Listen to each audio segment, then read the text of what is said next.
जय हिंद प्यारे बच्चों, मैं सद्दाम वारिस वारसिया एजुकेशन में आप सभी का स्वागत करता हूं। आज हम लोग पढ़ेंगे 8th class science Bihar board chapter 19। Last chapter है वायु एवं जल प्रदूषण की समस्या। ठीक है, तो चलिए देखते हैं इस क्वेश्चन आंसर इसका। वायु एवं जल प्रदूषण की समस्या। प्रदूषण क्या है, पहला ही क्वेश्चन यही है कि प्रदूषण क्या है। चलिए देखते हैं प्रदूषण क्या है।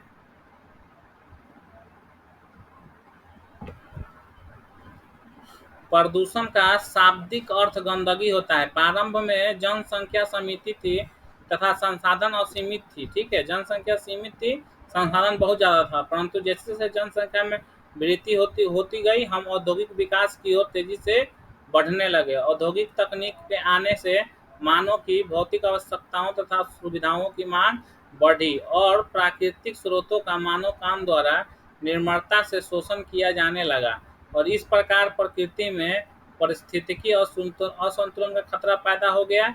यानी मानवीय क्रियाकलापों से पर्यावरणीय घटकों में अवांछित तत्वों की वृद्धि होती जा रही है, जो किसी संसाधन जैसे वायु, जल, मिट्टी इत्यादि के मुख्य वांछित तत्वों के अनुपात को असंतुलित कर देता है, जिसे प्रदूषण कहते हैं।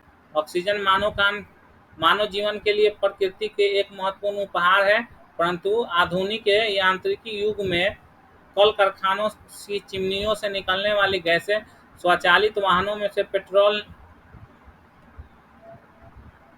एक मिनट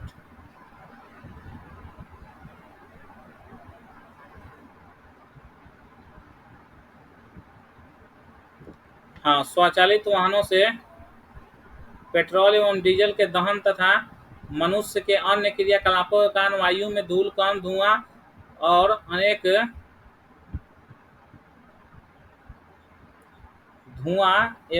प्रकार के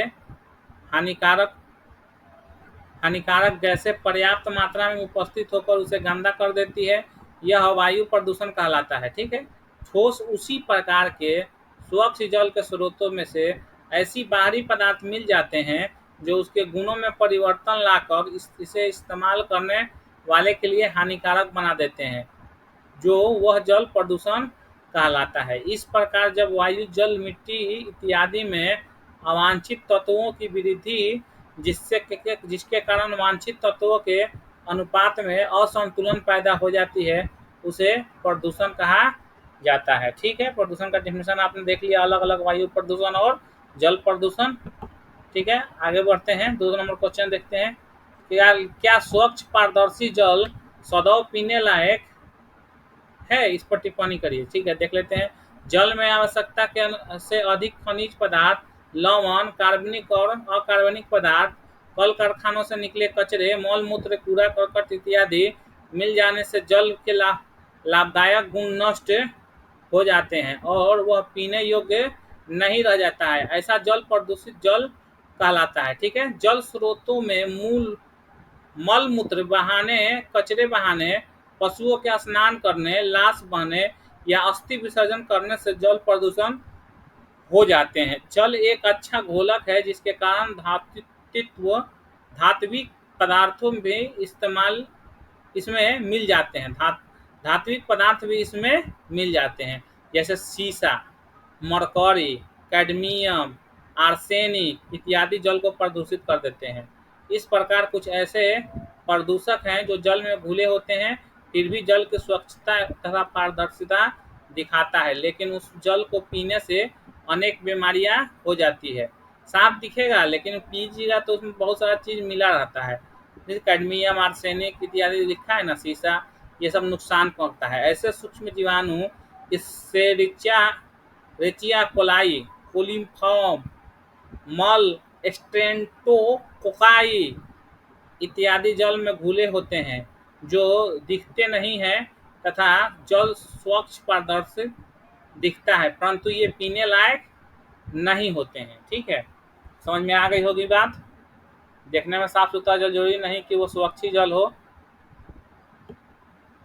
क्या आपके आसपास, क्वेश्चन नंबर 3 देखिएगा लोग, क्या आपके आसपास स्वच्छ जल की आपूर्ति हो रही है? इस प्रकार इस पर प्रकाश डालना है। ठीक है, चलिए देख लेते हैं आंसर।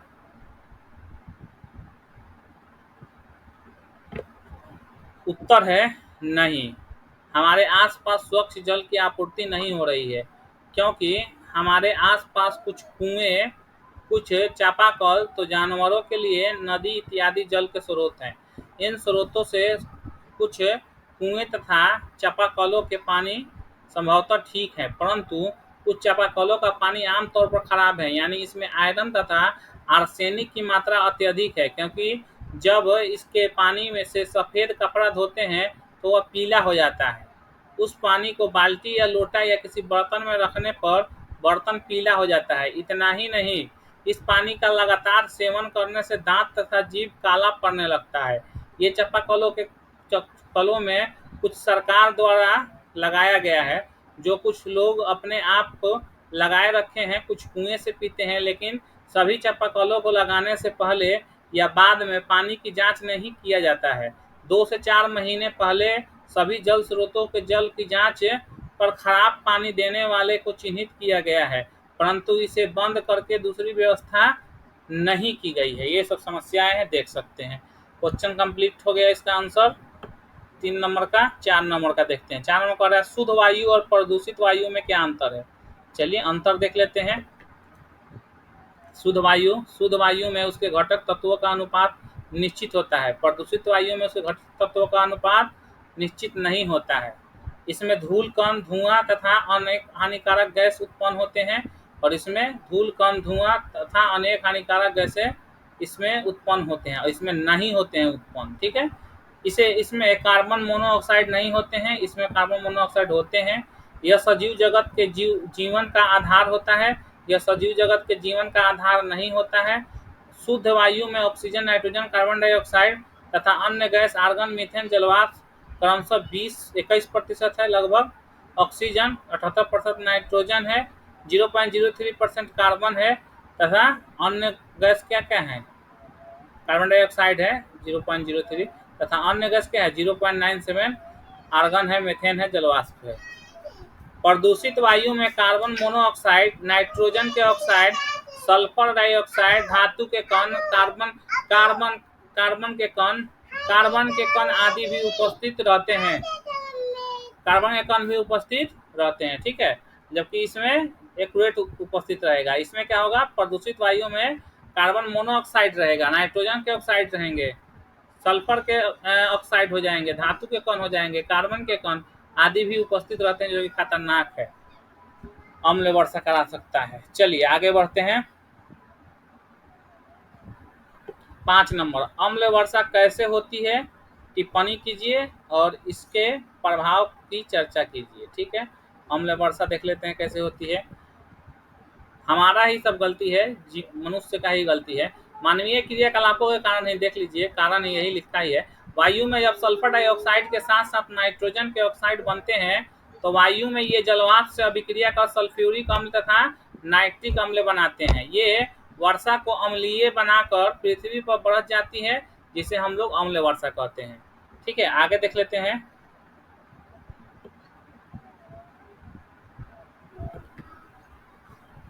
अम्ल वर्षा से फसलों की पत्तियां जल जाती है तथा मिट्टी की उर्वरता शक्ति काफी प्रभावित होती है। ताजमहल के आसपास मथुरा के तेल शोधक कारखाना लगा है, जिसमें प्रतिदिन 25 से 30 टन सल्फर डाइऑक्साइड वायुमंडल को प्राप्त होता है। देख सकते हैं कितना खतरनाक। ताजमहल संगमरमर तथा चूना पत्थरों का बना हुआ है। वहां वायुमंडल में SO2 की अत्यधिक मात्रा उपस्थित होने के कारण वर्षा जल के रूप में ताजमहल पर गिरती है, और ताजमहल की दीवारें एवं गुंबद का क्षरण हो रहा है। ठीक है, इसकी सफेदी फीकी पड़ती जा रही है। अम्ल वर्षा से सबसे अधिक क्षति स्वीडन की 20,000 झीलों को हुई, जिनकी सारी मछलियां मर गई। देख लीजिए कितना बड़ा नुकसान हुआ। इसी तरह जर्मनी में जंगलों को अम्ल वर्षा के अपार क्षति पहुंची है। इस अम्ल वर्षा के प्रभाव होते हैं जो सजीव तथा निर्जीव जगत के लिए हानिकारक साबित हो रहे हैं। ये दिक्कत है अम्ल वर्षा से। 6 नंबर क्वेश्चन देखते हैं। निम्नलिखित में से कौन सी पौधा घर गैस है। कौन है, कार्बन डाइऑक्साइड है। ठीक है, देख सकते हैं उत्तर में भी कह रहा है कि ताजमहल की सुंदरता का ग्रहण लग रहा है इस प्रक्रम से इस पर क्रमशः प्रकाश डालिए। ताजमहल की सुंदरता को ग्रहण लग रहा है, इस पे प्रकाश डालिए। देख लेते हैं।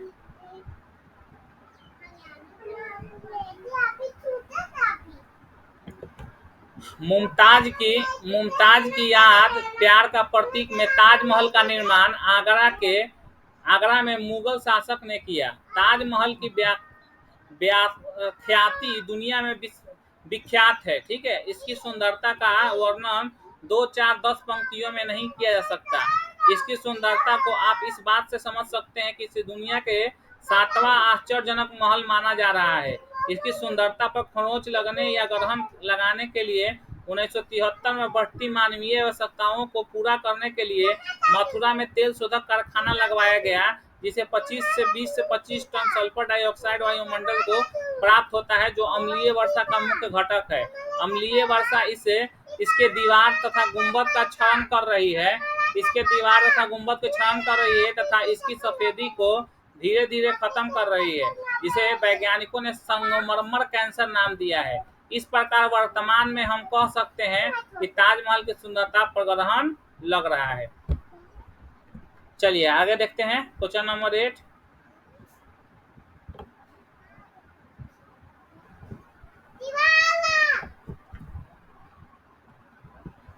जल की उपयोगिता बताइए तथा इसे शुद्धिकरण कैसे किया जाता है।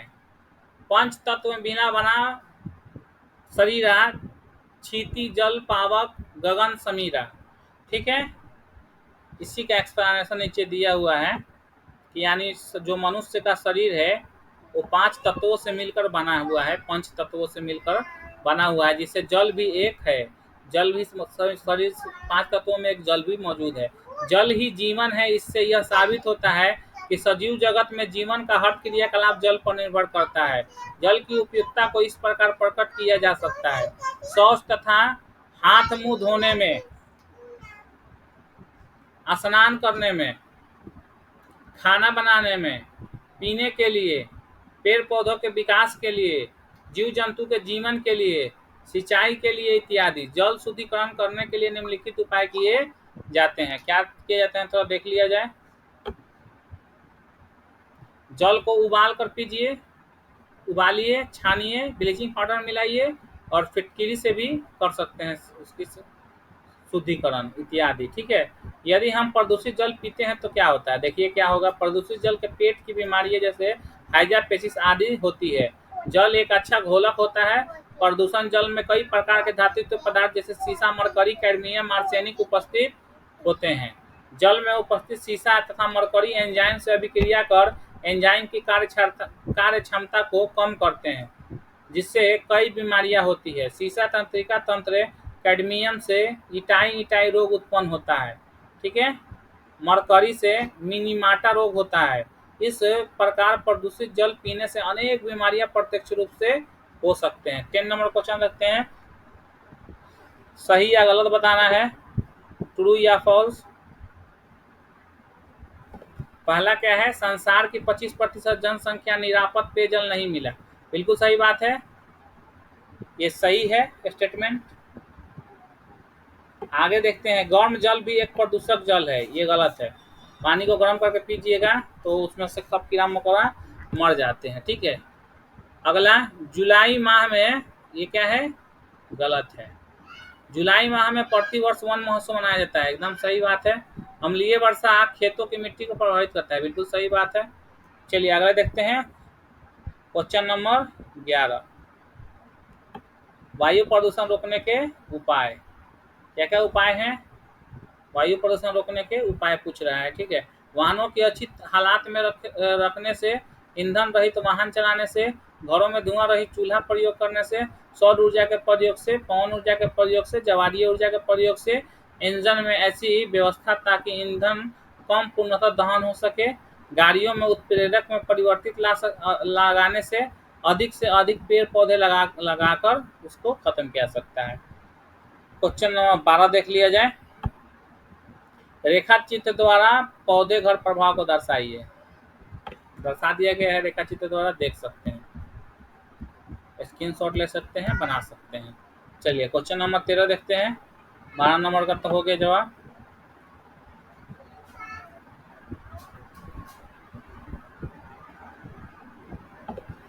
कणिकाओं द्वारा होने वाले प्रदूषण की चर्चा कीजिए। चलिए चर्चा कर लेते हैं। वायुमंडल में अनेक गैसों के अलावा भी कुछ ऐसे पदार्थ भी होते हैं जो इन गैसों से मिलकर तैरते रहते हैं। ये कणिकाएं कहलाती हैं। इन कणिकाओं का व्यास 0.02 से 100 माइक्रोमीटर तक रहता है। इनका अत्यधिक समय तक वायु में निलंबित रहने से दृढ़ता को घटाते हैं, धुंध पैदा करते हैं। ये इस्पात निर्माण, खनन, ताप विद्युत संयंत्रों से, सीमेंट उद्योगों से निकले प्रदूषक हैं। चलिए हो गया कंप्लीट उसका। देखते हैं 14 नंबर क्वेश्चन का आंसर। भोपाल गैस कांड क्या है? कीटनाशक दवा बनाने वाली union carbide factory Madhya Pradesh के भोपाल में स्थित है। 2 और 3 दिसंबर 1984 को मध्य रात्रि में एक ऐसी घटना घटी जो औद्योगिक विकास के चेहरे पर गहरी काली पोत गया। इस फैक्ट्री से मिथाइल आइसोसाइनाइड नामक द्रव ताप बढ़ जाने से गैस में परिणत हो गया और इसका रिसाव शुरू हुआ।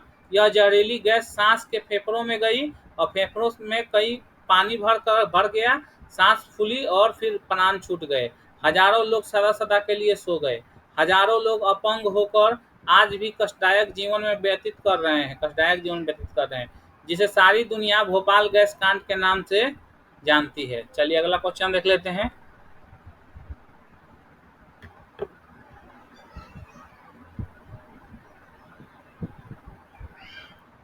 पृथ्वी को बचाने के लिए पर्यावरण संरक्षण आवश्यक है, इस पर प्रकाश डालिए। पर्यावरण संरक्षण पृथ्वी को बचाने के लिए अति आवश्यक है। प्रारंभ में जनसंख्या सीमित थी तथा प्राकृतिक संसाधन असीमित थे, परंतु जैसे जैसे जनसंख्या में वृद्धि होती गई, हम औद्योगिक विकास की ओर तेजी से बढ़ने लगे। औद्योगिक तकनीक में आने से मानव की भौतिक आवश्यकताओं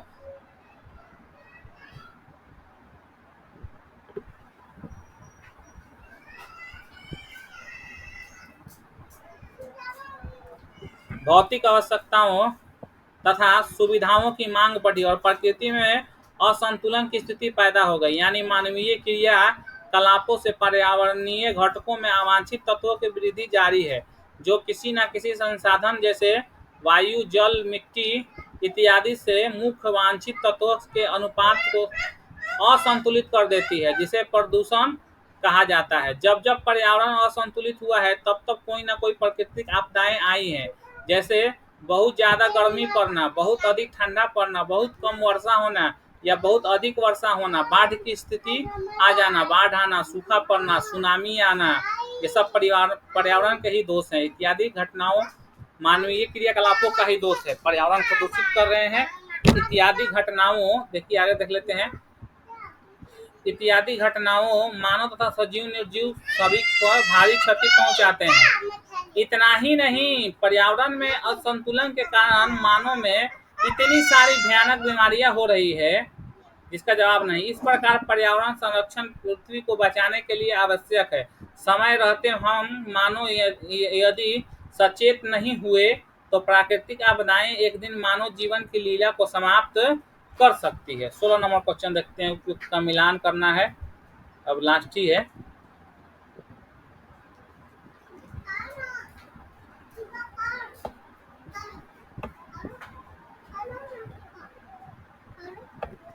मिलान करना है। देखिए ए का बी होगा, बी का सी होगा, सी का डी होगा और डी का ए होगा।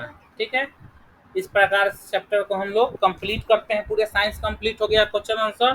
किसी को पीडीएफ चाहिए तो व्हाट्सअप कर सकते हैं इस नंबर पर। आज के लिए इतना ही, मिलते हैं नेक्स्ट वीडियो में। तब तक के लिए थैंक यू। जय हिंद दोस्तों।